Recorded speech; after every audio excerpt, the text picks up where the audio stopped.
भगवान कृष्ण का जीवन बड़े विचित्र रहस्यों से भरा हुआ रहा। कृष्ण 16 कलाओं के स्वामी थे। कोई भी बंधन उन्हें कभी बांध नहीं सका। कृष्ण का आरंभिक जीवन गोकुल और मथुरा में बीता। इसके बाद महाभारत के युद्ध में वो अर्जुन के सारथी बने। ये युद्ध कुरुक्षेत्र के मैदान में लड़ा गया, लेकिन कृष्ण राजा बने सुदूर द्वारिका नगरी के। कृष्ण भगवान का जीवन जितना रहस्यमय था, उनकी मृत्यु भी उतनी ही रहस्यों से भरी हुई थी। बहुत कम लोग जानते हैं कि भगवान श्री कृष्ण ने कब, कहां और कैसे अपने शरीर को त्यागा था। आज के वीडियो में हम जानेंगे भगवान कृष्ण की मृत्यु के पीछे की कहानी को। कृष्ण की मृत्यु का प्रमाणिक वर्णन महर्षि वेदव्यास द्वारा रचित महाभारत में आता है। महर्षि ने महाभारत की कहानी को 18 खंडों में संकलित किया था। कुरुक्षेत्र का युद्ध इस ग्रंथ का सबसे बड़ा भाग है, लेकिन युद्ध के बाद भी बहुत कुछ ऐसा रह गया जिसके विषय में जानना बहुत जरूरी है, जिनमें श्री कृष्ण की मृत्यु और द्वारिका के समुद्र में समा जाने की घटना अत्यंत महत्वपूर्ण है। महाभारत के युद्ध के बाद जब आखिर में दुर्योधन का भी अंत हो गया, तो उसकी माता गांधारी बहुत दुखी हो गई थी। वो अपने बेटे के शव पर शोक व्यक्त करने के लिए रणभूमि में गई। उनके साथ भगवान कृष्ण और पांडव भी थे।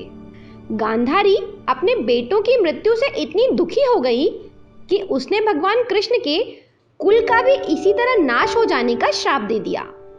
ये सुनकर कृष्ण मुस्कुराए और सहर्ष इस श्राप को स्वीकार कर लिया। इस घटना के कुछ वर्षों बाद कृष्ण के वंश का और खुद उनका भी अंत हो गया। महाभारत का मौसल पर्व इस ग्रंथ के 18 पर्वों में से एक है, जो 8 अध्यायों का संकलन है। इस पर्व में कृष्ण के निर्वाण की घटना बताई गई है। यह घटना कुरुक्षेत्र के युद्ध के 35 साल बाद की है। कृष्ण की द्वारका नगरी बहुत शांत और खुशहाल थी, जहां युवाओं के भीतर चंचलता बड़ी ही सामान्य थी और वे सभी भोग विलास में लिप्त रहते थे। एक बार ऋषि दुर्वासा अपने साथ कुछ अन्य ऋषियों को लेकर द्वारिका नगरी में पधारे। वे सभी श्री कृष्ण के साथ एक औपचारिक बैठक में शामिल होने के लिए द्वारिका आए थे। उन्हें देखकर कृष्ण के पुत्र साम को एक शरारत सूझी। स्त्री का वेश धरकर वो अपने दोस्तों के साथ ऋषियों के पास पहुंचा। साम के मित्रों ने ऋषियों से कहा कि ये एक गर्भवती स्त्री है। वे उसे देखकर ये बताएं कि उसके गर्भ में बच्चे का लिंग क्या है।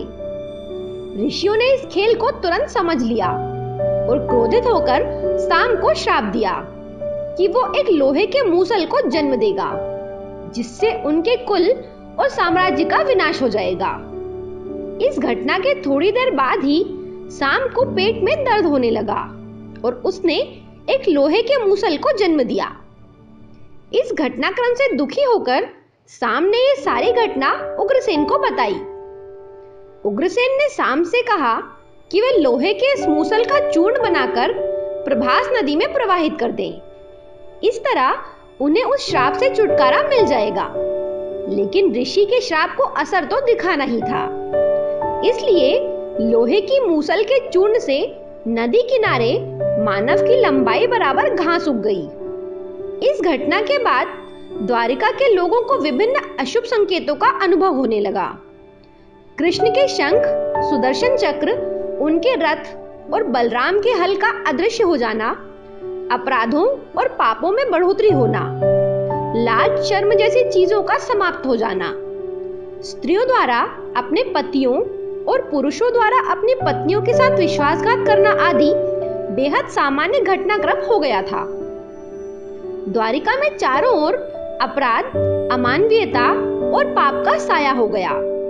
ये सब देखकर भगवान कृष्ण परेशान हो गए और उन्होंने सभी यदुवंशियों को प्रभास नदी के तट पर जाकर तीर्थ यात्रा कर अपने पापों से मुक्ति पाने को कहा। सभी ने ऐसा ही किया, परंतु जब सभी यादव प्रभास नदी के किनारे पहुंचे, तो वहां जाकर सभी मदिरा के नशे में चूर होकर भोग विलास में लिप्त हो गए। वे वहां नाचते गाते और मदिरा का सेवन करते। मदिरा के नशे में चूर सात्यकी कृतवर्मा के पास पहुंचा और अश्वत्थामा को मारने की साजिश रचने और पांडव सेना के सोते हुए सिपाहियों की हत्या करने के लिए उसकी आलोचना करने लगा। वहीं कृतवर्मा ने भी सात्यकी पर आरोप मढ़ने शुरू कर दिए। बहस बढ़ती गई और इसी दौरान सात्यकी के हाथ से कृतवर्मा की हत्या हो गई। कृतवर्मा की हत्या करने के अपराध में अन्य यादवों ने मिलकर सात्यकी को मौत के घाट उतार दिया। इससे सभी आपस में लड़ने लगे। वहां किसी के पास कोई अस्त्र शस्त्र तो था नहीं, जिससे नशे में चूर होकर वे नदी किनारे लगी उसी घास को उखाड़कर एक दूसरे पर मारने लगे, जो घास लोहे के मूसल से पैदा हुई थी। जब कृष्ण को इस घटना की सूचना मिली तो वे तत्काल बलराम के साथ वहां पहुंचे। समय और परिस्थिति का अनुमान करके कृष्ण ने निश्चय किया कि गांधारी के श्राप के सच होने का समय आ गया है। कृष्ण और बलराम दोनों ने मिलकर वहां उपस्थित सभी योद्धाओं को मार डाला, जिसमें उनके सभी पुत्र भी शामिल थे। बलराम अपने वंश का इस तरह नाश देखकर बहुत व्यथित हो गए और उन्होंने उस नदी में जल समाधि ले ली।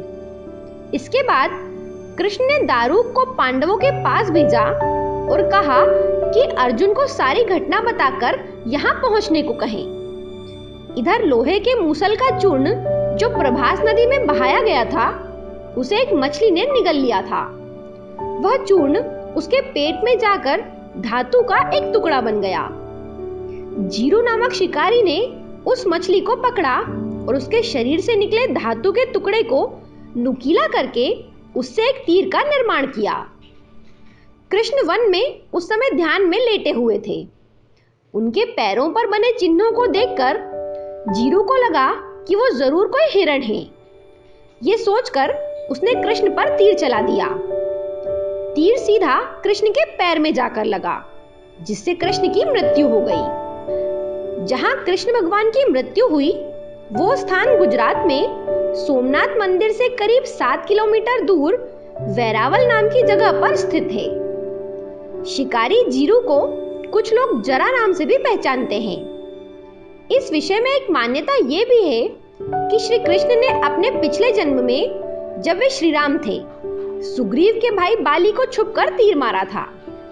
वही बाली इस जन्म में शिकारी बनकर आया और प्रभु ने अपने लिए वैसे ही मृत्यु चुनी जैसी उन्होंने बाली को दी थी।